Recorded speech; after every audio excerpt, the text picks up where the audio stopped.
प्यारे बच्चों, कैसे हैं आप लोग? उम्मीद कर रहा हूँ कि आप बहुत अच्छे होंगे और साथ ही आप लोगों की बहुत अच्छी तैयारी चल रही होगी बोर्ड एग्जाम के लिए। तो आज इम्पोर्टेंट क्वेश्चन की सीरीज में आज मैं आप लोगों के लिए लेके आया हूँ बहुत ही इम्पोर्टेंट क्वेश्चन। ठीक है, जो बार बार क्वेश्चन एग्जाम में पूछा जाता है। और इम्पोर्टेंट क्वेश्चंस में से एक गॉस थ्योरम। मैक्सिमम आप लोगों ने तैयार कर लिया होगा। आज हम लोग गॉस थ्योरम देखते हैं, फिर हम देखेंगे बाद में कि इसकी इंपॉर्टेंट एप्लीकेशंस। ठीक है, जनरली क्वेश्चन यहाँ से बनता है Gauss theorem and its application से। ठीक है, तो बच्चों बात करते हैं गॉस थ्योरम की। तो गॉस थ्योरम, ठीक है, या Gauss law of an electrostatic. मैं सीधे सटीक एकदम बोर्ड के पॉइंट ऑफ व्यू से बता रहा हूँ। ठीक है, दाएं बाएं उसमें हम कहीं नहीं जाएंगे।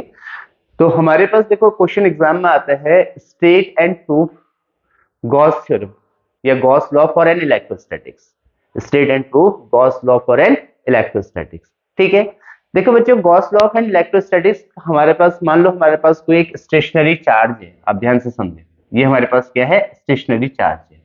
ठीक, एग्जाम में जैसे आता है स्टेट एंड प्रूफ, तो सबसे पहले आपको स्टेटमेंट लिखनी होती है।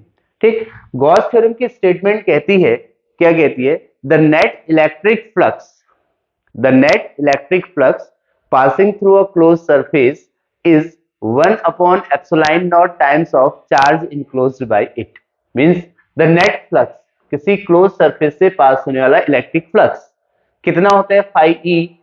ठीक है, और इलेक्ट्रिक फ्लक्स को हम ऐसे भी लिखते हैं, surface integration E dot ds। तो net electric flux passing through a close surface, किसी क्लोज सरफेस से पास होने वाला जो इलेक्ट्रिक फ्लक्स होता है फ्री स्पेस के लिए, 1 upon epsilon not times of charge enclosed by the surface के बराबर होता है। It is the statement. पहली चीज आपको ध्यान रखना है, स्टेटमेंट। स्टेट एंड प्रूफ लिखा है तो पहले आप लिखिए स्टेटमेंट। ओके, स्टेट क्या हो गया? The net electric flux passing through a close surface is 1 upon epsilon not times of charge enclosed by the surface. Okay, हमारे पास स्टेटमेंट होगी। देन हम आते हैं इसके प्रूफ में। क्लियर हो गया? देखो प्यारे बच्चों, आपके पास सपोज मान लो हमारे पास एक पॉइंट चार्ज है। This is a charge. ये चार्ज हमारे पास क्यू है। इसको हमने एक ओ पॉइंट पर रखा हुआ। एक ओ पॉइंट है और इस पॉइंट पर हमने क्यू चार्ज को रखा हुआ। क्लियर हो गया? अब इसके चारों तरफ एक क्लोज्ड सरफेस होगी। मान लो ये हमारे पास एक क्या है? क्लोज्ड सरफेस है। हमने इस ओ पॉइंट पर एक चार्ज रखा है प्लस क्यू एक चार्ज रखा है, और इस पे हमने इस ओ पॉइंट पे प्लस क्यू चार्ज रखा है, और ये हमारे पास एक क्लोज्ड सरफेस है। क्लियर हो गया? एक इरेगुलर सरफेस हमने लिया है जो इस चार्ज क्यू को क्लोज करती है। क्लियर हो गया? चारों तरफ से होगी इनक्लोज, गॉसियन सरफेस जिसको हम लोग बोलते हैं। ठीक है, अब देखो बच्चों, इस पूरी सरफेस से पास होने वाला फ्लक्स मुझे निकालना है। तो इससे पास होने वाला फ्लक्स निकालने के लिए मैं क्या करता हूं? मैं इस सरफेस पर एक छोटा सा एरिया ले लेता हूं। क्या करूंगा? इस छोटा सा एरिया ले लेता हूं। इस छोटे से एरिया को मैं मान लेता हूं डीए या डीएस में इसको मान लेता हूं। कितना मान लेता हूं? इस सरफेस का एरिया कितना मान लेता हूं? डीए या डीएस। क्लियर हो गया? अब यहां से जो पॉजिटिव चार्ज है, तो यहां से जो इलेक्ट्रिक फील्ड लाइंस जाएंगी वो ऐसे जा रही होंगी, ऐसे। क्लियर हो गया? रेडियल डायरेक्शन में ऐसे जा रही होंगी हमारे पास, ऐसे जैसे टॉर्च का फ्लक्स जाता है ऐसे। ठीक है, तो इस तरीके से हमारे पास इलेक्ट्रिक फील्ड लाइंस जा रही होंगी। तो अगर मैं इससे पूछा जाए कि इस सरफेस से, ये जो सरफेस है, ये जो छोटा हमने सरफेस कंसीडर किया हुआ है, इस सरफेस से कितना फ्लक्स पास होगा, तो मैं क्या कहूंगा? D phi E, electric flux d phi E. तो इलेक्ट्रिक फ्लक्स का बेसिक फॉर्मूला होता है ई ए कॉस थीटा। यहां पर स्मॉल एरिया डी ए है, तो मैं इसको लिखूंगा E D A cos theta. E D A, sorry, E vector dot D A vector, या इसी को हम लिख सकते हैं E D A cos theta. Clear हो गया? ये किससे हुआ? इससे पास होने वाला फ्लक्स, इस छोटा सा जो सरफेस डीए हमने लिया हुआ है, इससे पास होने वाला फ्लक्स। क्लियर हो गया? अब यहां पर डीए थीटा क्या है? देखो, ई तो इलेक्ट्रिक फील्ड हो गया, इलेक्ट्रिक फील्ड हो गया, और डीए क्या है? तो ये हमारे पास जो है, ये इलेक्ट्रिक फील्ड को दिखा रहा है, ई को दिखा रहा है। क्लियर हो गया? ये इलेक्ट्रिक फील्ड की डायरेक्शन होगी, और ये हमारे पास क्या होगी? एरिया वेक्टर की डायरेक्शन होगी। किसकी डायरेक्शन होगी? एरिया वेक्टर की। तो दोनों के बीच में देखो, इलेक्ट्रिक फील्ड इधर को जा रहा है, एरिया वेक्टर इधर को जा रहा है, दोनों के बीच में जो एंगल बन रहा है वो क्या है? थीटा है। तो थीटा क्या है? Angle between area vector and electric field. Clear हो गया? अब यहां पे देखो, नेट ये हो गया d phi E, electric flux passing through this small surface. अगर मेरे से कहा जाए कि ये इस होल सरफेस से इलेक्ट्रिक फ्लक्स कितना पास होगा, इस छोटे से सरफेस से इतना इलेक्ट्रिक फ्लक्स पास हो रहा है, तो अगर आपसे कहा जाए कि होल फेस से कितना फ्लक्स पास होगा क्लोज सरफेस से, तो हम क्या कहेंगे, तो total flux phi E is equal to कितना हो जाएगा, हम क्या कर देंगे, सरफेस इंटीग्रेशन, क्या कर देंगे, सरफेस इंटीग्रेशन, क्या लिखेंगे इसको, E D A cos theta, क्या लिखेंगे, surface integration E D A cos theta, तो क्लोज सरफेस है तो यहाँ पे क्या आ जाएगा, डी ए। ओके, अब नाउ इधर ध्यान से समझे, सारे बच्चे इधर ध्यान दें। देखो बेटा, ये तो हमारे पास हो गया flux passing through this close surface, तो थोड़ा सा इसको और सिंप्लीफाई कर लेते हैं, तो electric flux phi E, electric flux phi E is equal to, देखो बेटा, अगर यहां से इस सरफेस तक की डिस्टेंस आर है, तो बताओ मुझे कि यहाँ पे कितना इलेक्ट्रिक फील्ड होना चाहिए, किसी पॉइंट चार्ज की वजह से आर डिस्टेंस पे जो इलेक्ट्रिक फील्ड होता है वो होता है हमारे पास कितना, 1/4 pi epsilon naught q upon r square.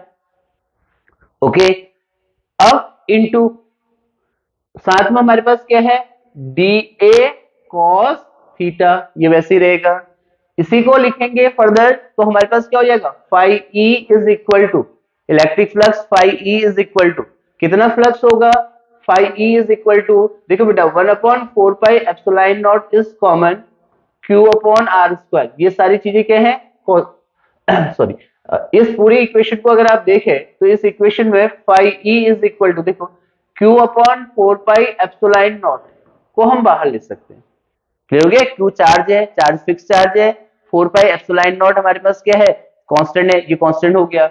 अब यहां पर देखो आर जो डिस्टेंस है ये हर पॉइंट पे वेरी कर रही है, देखो क्लियर हो गया, तो आर वेरी कर रही है, और आर वेरी करेगा तो हमारे पास देखो तो इसमें जो हमारा एरिया है इसको हम जैसे जैसे बढ़ाएंगे तो एरिया भी चेंज होगा, तो हम क्या लिख सकते हैं, सरफेस इंटीग्रेशन, इसको ऐसे ही रहने देंगे, इसको लिखेंगे हम d A cos theta upon r square, clear हो गया।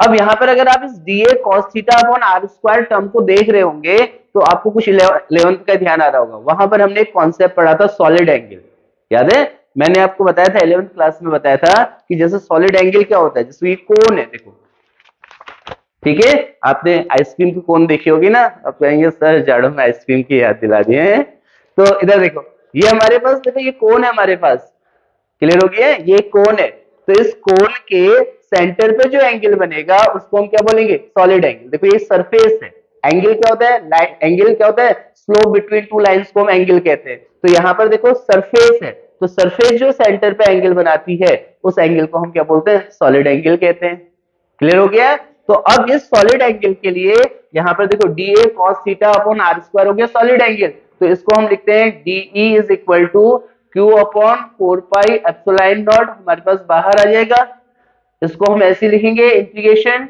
डी ए कॉस थीटा को हम क्या लिखेंगे, d omega, okay, d omega is the solid angle, तो यहाँ पर हमने क्या लिखा, ये जो वैल्यू आपको दिख रही है ये d A cos theta upon r square, इसको डी ओमेगा लिख दिया, it is a solid angle.